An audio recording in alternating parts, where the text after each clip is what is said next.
Au cœur d'Abidjan, un sanctuaire s'érode. Jadis havre de silence, le monastère des Clarisses d'Abidjan lutte désormais contre le tumulte urbain. Le bruit, l'insalubrité, l'inondation. Autant d'obstacles à la prière. C'est un mode de vie, une vocation, un refuge spirituel pour les sœurs et pour ceux qui viennent s'y recueillir. Voici ce que produit l'esprit.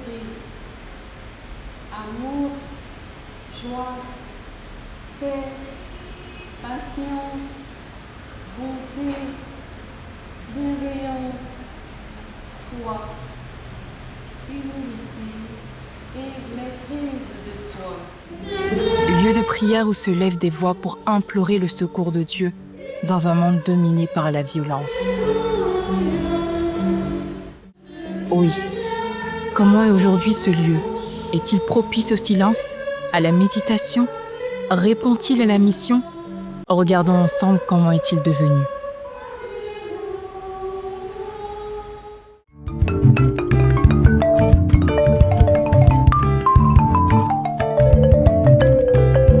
Bonjour, je suis Dominique Carrier, je suis actuellement au monastère des Clarisses à Boboté, à Abidjan. Je vais tâcher de vous présenter le projet de relocalisation du monastère sur un autre site. Suivez-moi et bienvenue.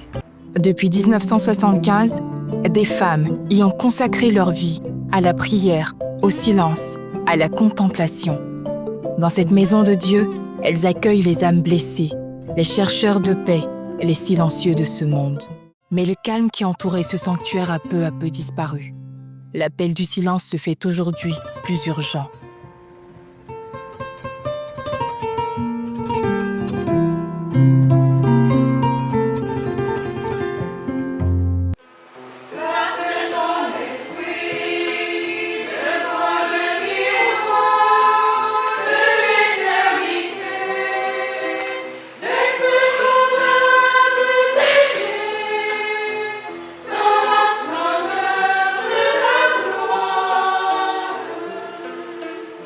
Vous allez venir avec moi en immersion dans cet endroit magnifique à Abidjan et vous allez rencontrer les sœurs Clarisses qui vont être interviewées durant ce reportage.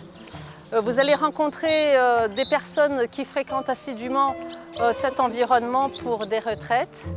Et vous allez entendre et constater durant ce périple les difficultés, les défis que doivent relever maintenant les Clarisses pour continuer à maintenir leur charisme, leur vocation ici à Boboté.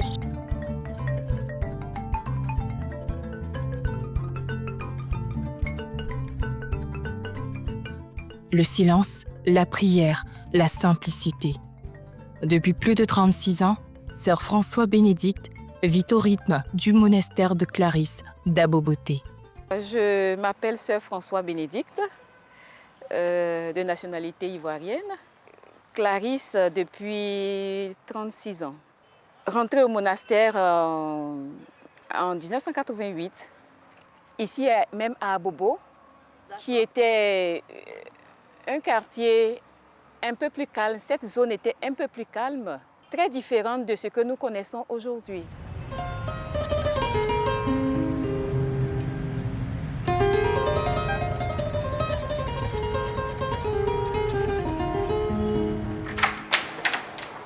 Voilà. On rentre. Les moniales rentrent par ici à la chapelle. Voilà la chapelle. La petite chapelle du monastère. Tout ce qu'on a pour la liturgie, ça se trouve ici. Et la sacristie, tout petit, hein. Tout petit aussi. Voilà. Là, on a essayé de casser un peu pour récupérer un petit espace là, dehors là, pour faire les toilettes pour les prêtres parce que c'est pas facile quand même. Et donc c'est ici que les prêtres viennent se changer. Voilà, c'est ça. Oui, l'espace est vraiment exigu. Oui, oui. Tout autour de nous, c'était la forêt, pratiquement. La forêt, pratiquement. Tout autour, toutes les habitations sont venues longtemps après.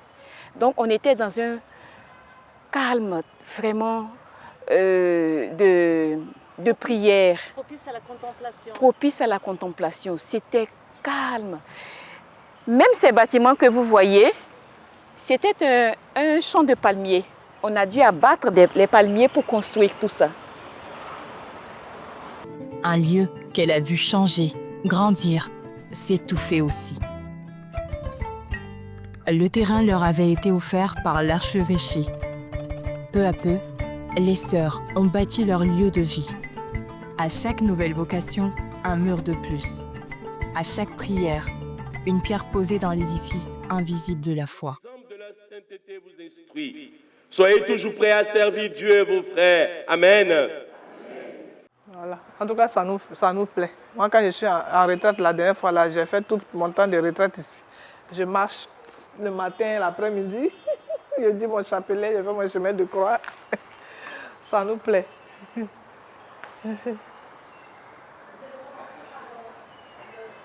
Et puis, la communauté a commencé à grandir. Le Seigneur a suscité des vocations.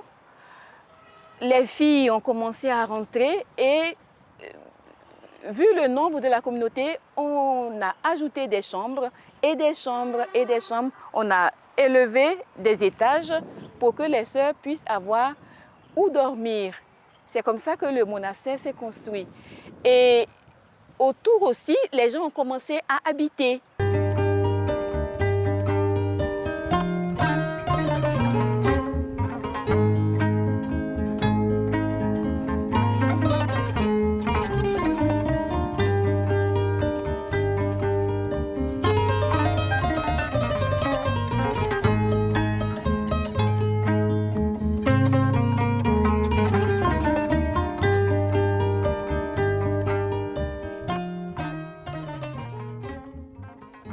Les petits espaces que nous avons ici déjà sont les dortoirs.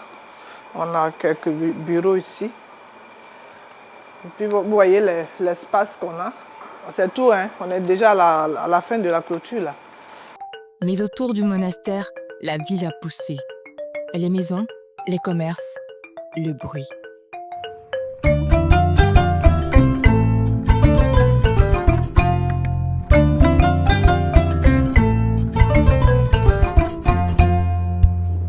Autrefois, les gens qui venaient chercher Dieu, venaient en retraite, étaient heureux parce que c'était un climat vraiment de prière.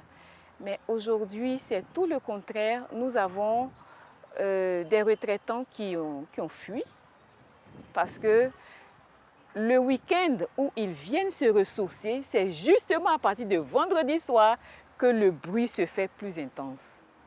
Avec toutes les buvettes et petits restaurants qui se sont construits autour du monastère. Le monastère a grandi, mais le monde autour a changé plus vite. Ce qui était un refuge devient aujourd'hui un lieu de combat. Un combat pour le silence, un combat pour la prière.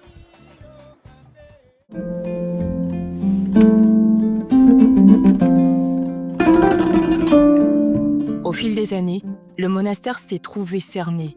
L'humidité, les inondations, les nuisances sonores.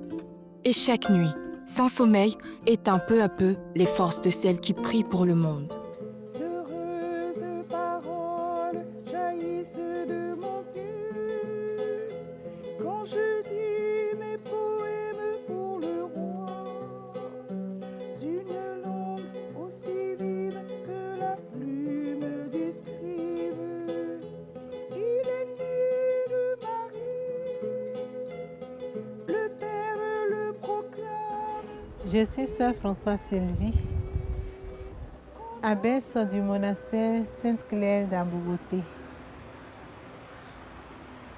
En tant que supérieure de la communauté, deux défis majeurs s'imposent à moi. Le premier est celui de la vocation de chaque sœur et de notre charisme comme sœur contemplative franciscaine. Je m'explique. Au cœur de ce bruit infernal et assourdissant, comment vivre notre choix du silence qui est un véritable défi?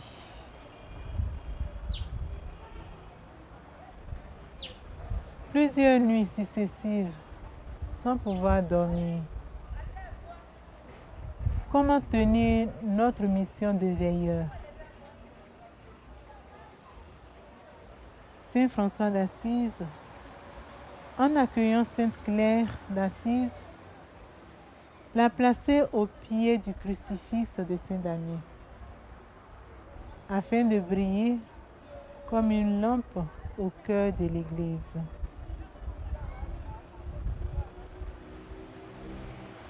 Notre première mission est la prière. Ensuite vient la vie fraternelle, qui est notre identité en tant que fille et sœur de Saint François et de Sainte Claire. François parcourait le monde pour semer la fraternité. Sainte Claire faisait le chemin à l'intérieur du cloître pour rejoindre sa sœur et bâtir la fraternité. La prière vacille et avec elle, la fraternité, le travail, la santé. Le deuxième grand défi est la délocalisation du monastère, de ce monastère demandé par notre père archevêque Ignace Bessy et notre mère fédérale Claire. Nous avons trouvé un nouveau site. Mais une question se pose, comment et que faire? Voilà la question qui nous taraude. Nous sommes un ordre mondial. Seul notre travail ne pourra jamais acheter un terrain, ni même bâtir un monastère. Nous avons grandement besoin de vous, de vos dons, de vos legs, pour construire un nouveau tabernacle pour le Seigneur. Le monastère est construit sur un ancien terrain marécageux. Chaque pluie le rappelle brutalement. Les murs suintent. L'air est chargé d'humidité. Les corps tombent malades. Les travaux de voirie ont été refaits. Et la route s'est trouvée, dans les travaux de voirie, la route s'est trouvée beaucoup plus haute que le niveau du monastère. Donc quand il pleut, nous avons toute l'eau sale parce que les caniveaux sont à ciel ouvert et il y a tout dedans. Et quand c'est plein, on a toute l'eau de dehors avec tout ce que vous pouvez imaginer comme saleté qui revient à l'intérieur. On peut avoir, il y a des années où nous avons été inondés jusqu'à la hanche.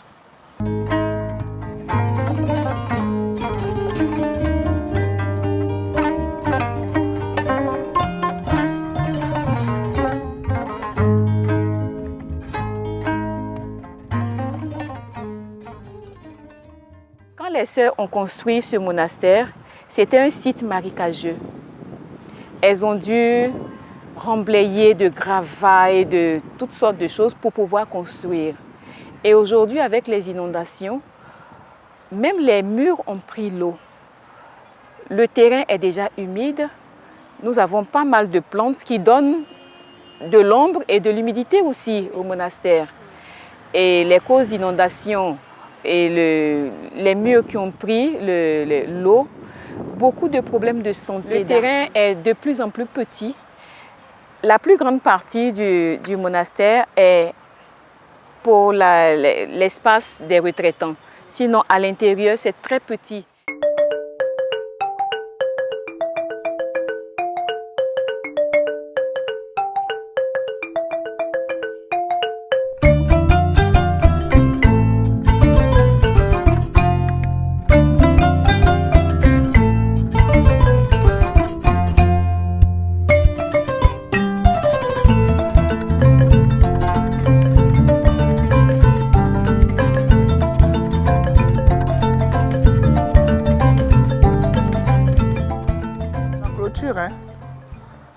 C'est la clôture qui est là. De l'autre côté, c'est l'école. C'est l'école primaire, l'école catholique qui est à côté. On entend derrière le bruit des enfants. Alors, la communauté se sert, s'adapte, résiste. Mais jusqu'à quand? Nous prions pour le monde, nous prions pour l'Église, nous prions pour le genre humain, parce que le monde va mal. Voilà. Et il y a des guerres par-ci, par-là. C'est notre rôle, c'est notre mission première, la prière. Malgré tout, les Clarisses persévèrent. Dans l'ombre, elles prient, et dans l'effort, elles travaillent. Leur vie est un équilibre entre recueillement et action.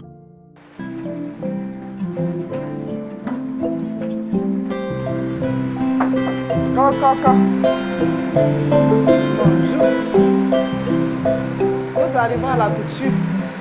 Donc tu vas nous dire un peu le travail de la bouture ici, c'est les ornements de tunique, ce que tu fais, ce que vous avez dit ici. Et puis en quoi c'est utile pour la communauté. Je m'appelle Sandra Françoise. Je suis responsable de la couture. La couture, c'est un atelier musique.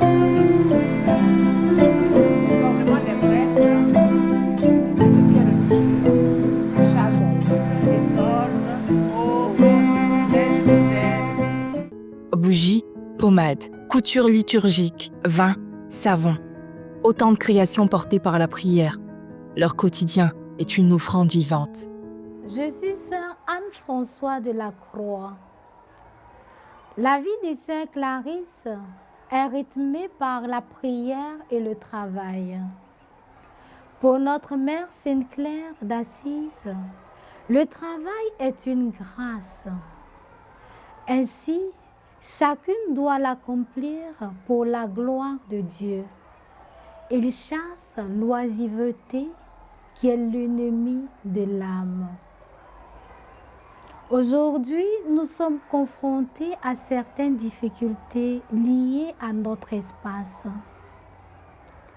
Par exemple, un atelier qui regroupe plusieurs sous-ateliers, je cite, l'atelier des apéritifs, où se fait aussi bien la pommade Sainte-Claire, la confiserie, le jus, le savon liquide, le javel. Toujours dans la même optique, l'atelier des bougies. Par manque d'espace, la sœur est obligée de mettre les bougies par terre.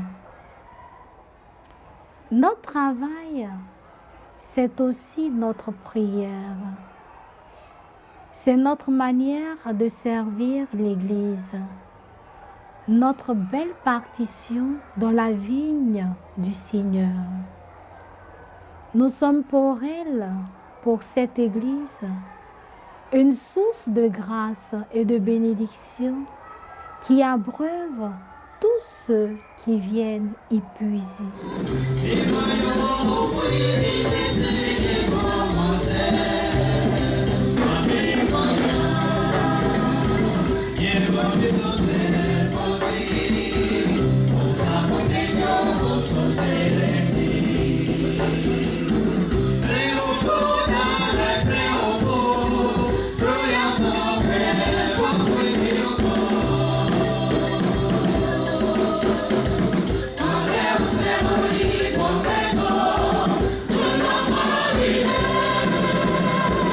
Pour Monsieur Coulibaly, fidèle laïque depuis plus de 10 ans, le monastère est bien plus qu'un lieu.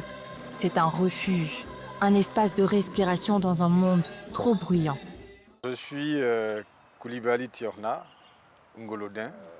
Comment j'ai connu ce monastère, je ne peux pas vous dire avec exactitude les circonstances dans lesquelles j'ai connu ce monastère, mais je sais que ça fait plus de 10 ans que je fréquente ce monastère.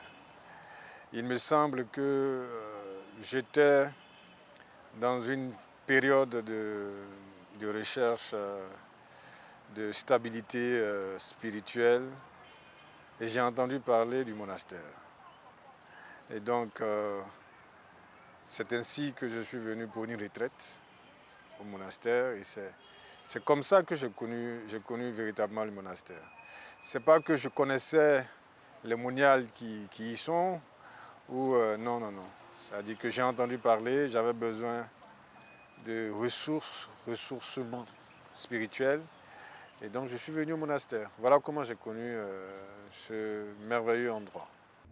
Mais aujourd'hui, même ce Tavre est menacé. Et pour les retraitants, comme pour les sœurs, le besoin d'un nouveau départ devient une évidence. Pour nous qui sommes habitués à ce lieu, on va dire l'expansion de la ville, avec tous les bruits qui sont autour, c'est un peu incommodant, ce n'est pas très agréable. Parce que quand vous venez dans un environnement de ce genre, vous cherchez la quiétude, vous cherchez une certaine tranquillité, vous cherchez une certaine paix. Et quand vous êtes confronté à tout ce bruit qu'il y a autour, ça devient un peu difficile de se concentrer. Un combat que M. Coulibaly comprend et qu'il soutient. Il plaide avec foi et humilité pour la relocalisation du monastère. C'est un projet qui, pour ma part, est important et qui devrait être soutenu dans la mesure où cela permettrait aux sœurs de mieux vivre leur vie de contemplation.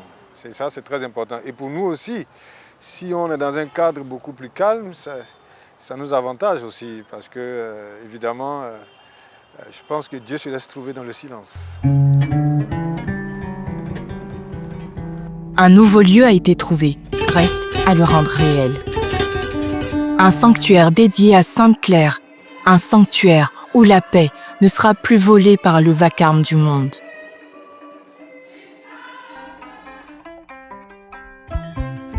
Dans le tumulte d'Aboboté, les sœurs Clarisse ont tenu bon, prié, aimé, espéré. Mais aujourd'hui, elles ont besoin de nous. Ce nouveau lieu nous offrira de sauver, entre guillemets, notre vocation, de la vivre pleinement et aussi offrir aux chercheurs de Dieu un cadre de silence, de sérénité, de paix pour se refaire. Au début de la vie de Saint François, le Seigneur lui avait dit, « Va, François, rebâtis mon église qui, tu le vois, tombe en ruine. » Et François, en rebâtissant cette église, disait aux passants, « Venez, aidez-moi à rebâtir l'église de Saint-Damien. Parce qu'il viendra ici des religieuses dont la vie sainte stimuleront les hommes à glorifier Dieu notre Père dans toute sa sainte église. » Aujourd'hui, en célébrant nos 50 ans de présence en terre ivoirienne, nous vous lançons le même appel. Venez, aidez-nous à bâtir un sanctuaire pour la gloire de Dieu et le salut des hommes. Venez, aidez-nous, car cette maison est la vôtre. Aidez-nous à allumer un tabernacle pour adorer et aimer le Seigneur Jésus-Christ. Paix et bien. Saint François a entendu un jour cette parole. « Va, rebâtis mon église. » Aujourd'hui, cet appel résonne à nouveau, dans les murs humides d'un monastère qui atteint un second souffle. Parce qu'elles vivent pour louer Dieu et que dans leur silence, c'est toute l'humanité qu'elles portent.